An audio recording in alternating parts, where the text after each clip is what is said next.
Shaktipat. The word Shaktipat essentially means descent of the energy. It is basically a technique used by the monks of the Shaktipat order to awaken the dormant cosmic energy in the human body. Who can perform Shaktipat? And on whom can Shaktipat be performed? What happens when Shaktipat is carried out? These are the questions I will briefly elaborate upon the benefit of the journal reader who is not familiar with the subject. A guru or a venerable teacher performs Shaktipat on a person whom he has decided to bestow his grace upon.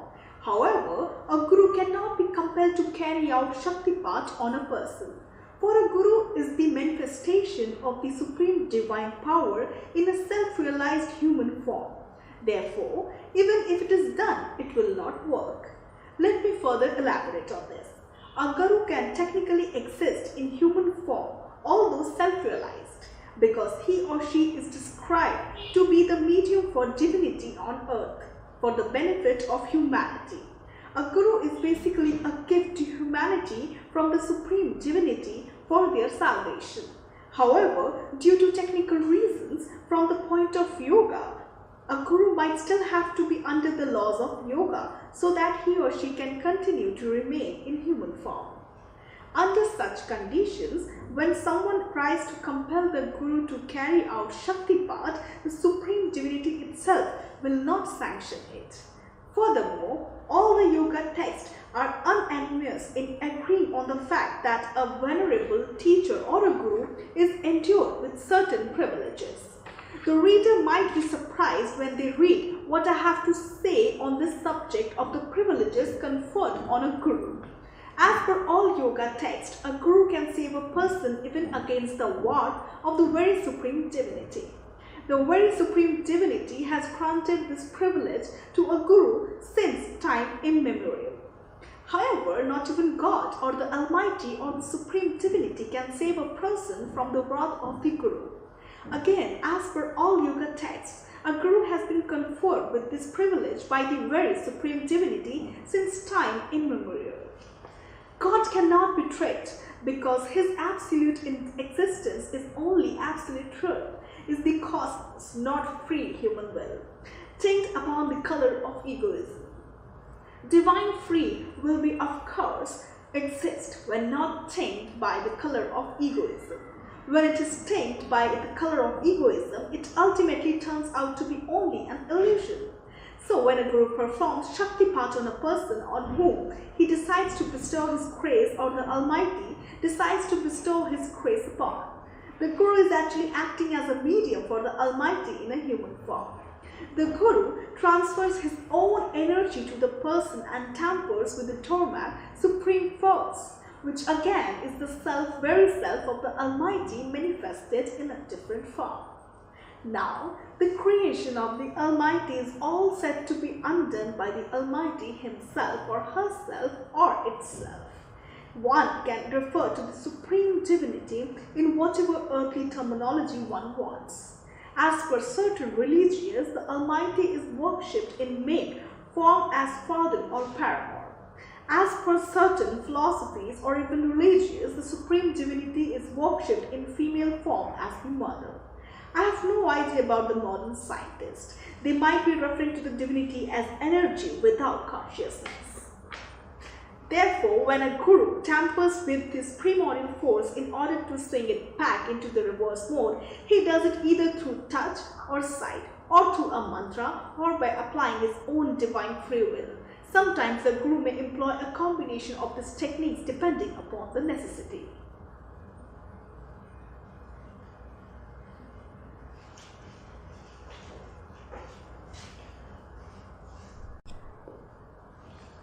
Now I shall address the question of whom can this technique be performed upon. Is every human being in a position to receive this divine grace? Yes, of course. Religion, race or creed is of no relevance. The Almighty can bestow His grace on anyone at any time. Even the simple national earthly logic is sufficient for one to concur with this fact. Then why doesn't the Almighty bestow His grace on all and free them from the cycle of birth and death? And more importantly, why should the Almighty do so? The Almighty has created or manifested as the human being by exercising divine free will. Where is the question of the human being exercising his or her earthly free will against the will of the Almighty? Does he or she exist separately from the Almighty? This is the fundamental question that human beings need to recycle with. Therefore, when you create a toy or manifest as a toy for your amusement and endure it with all your attributes and yet condition it under a set of laws, the toy has no fundamental right to question to you. The very existence of the toy and you is one and same. Without you, there is no toy. However, the toy has been endowed with the power to realize its true nature, which we call self-realization. This is how the Supreme Divinity has created human being, as the toy for the sake of divine amusement. Therefore, where is the question of the toy, or in any case, a human being exercising earthly free will? The free will that human beings possess transforms into absolute truth when the human being ceases to be a human being, mentally devoid of any trace of ego. That is when self-realization occurs. The power of free will does not occur under the conditions of egoism.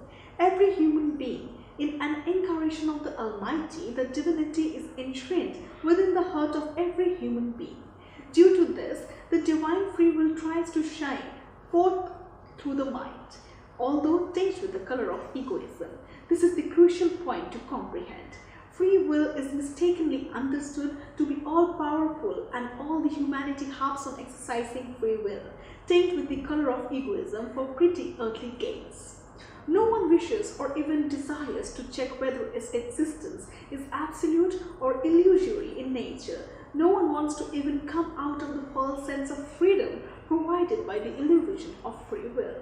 Free will definitely constitutes as absolute truth, but only when the ego has been taken out of the equation. Till then, it is only an illusion.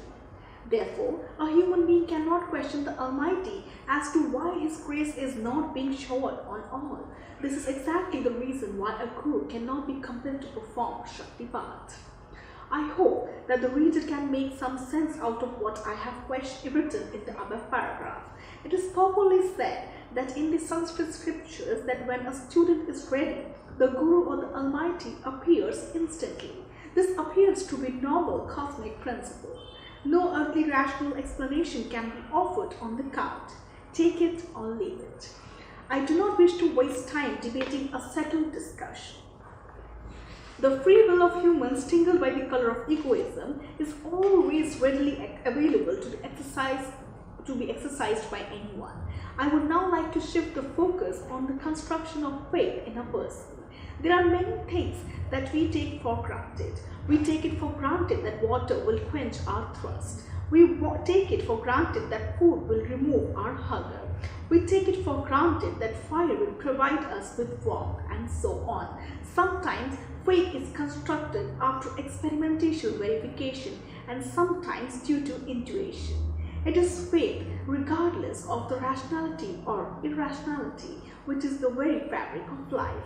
There can be numerous occasions where faith cannot be verified experimentally, such as the faith of a child in their mother, or the faith of the soldier before entering the battlefield. A person is generally considered to be worthy enough to receive initiation by Shaktipat based on the structure of the mind.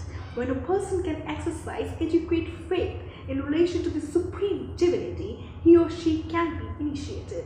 Let me further elaborate on this. Every human being is composed of a mixture of three qualities, gunas per the yoga text. These three qualities are rajas, tamas and sattvic. Rajas is dynamic in nature, tamas is lethargic, and sattvic is the equilibrium.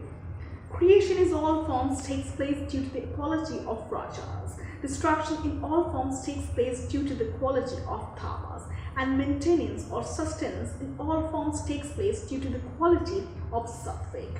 Every human being is uniquely structured based on these three qualities of the supreme cosmic energy: Furthermore, this composition also changes constantly in the mind of a person, giving rise to various modifications of the mind in terms of thoughts and emotions. When all the three qualities themselves are in a state of equilibrium in a person, the person overcomes the binding grip of the cosmic energy. They enter the tranquil state of mind or a state of thoughtlessness. In this case, at least theoretically, self-realization should occur. In an ordinary human being, this state of equilibrium occurs on several occasions in their daily life.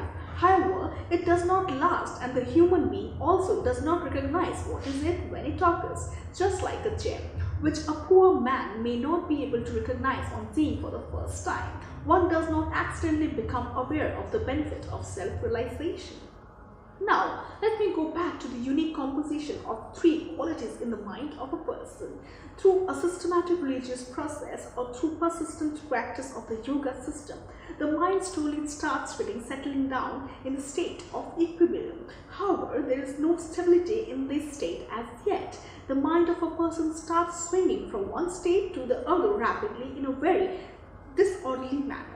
This disorderly state of mind also manifests in the actions performed by the person in the external world or daily life.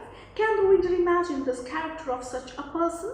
For every good action, the person will commit an equal bad action. Thus, the merits and demerits aren't balanced out. For every sin accumulated, there is an equal accumulation of virtues. As a result, this person starts to develop a saint come sinner kind of character. Such a person, to put in another way, does not drift too much or take any good path or bad path seriously. Somehow, the person constantly fights back towards the state of equilibrium, although it constantly eludes them. The kind of person somehow manages to remain in such a state wherein they are no longer useful to the Almighty for the sake of divine amusement. The person starts sulking like a child. It is the sulking faith of a person on a supreme divinity that it is the essential ingredient required for initiation by Shaktipat. At this point, the Guru or the divinity appears in the form of aspirant. The Kundalini energy is activated in that person, and the creation of the individual levels is all said to be undone by the very primordial force, which investigated in its first place. Now the question of Shaktipat is executed. It is done through four popular methods. As expounded by a guru, it is done either by touch, sight, application of divine free will, or through a mantra. Sometimes when necessary, a combination of these techniques may be employed by the guru.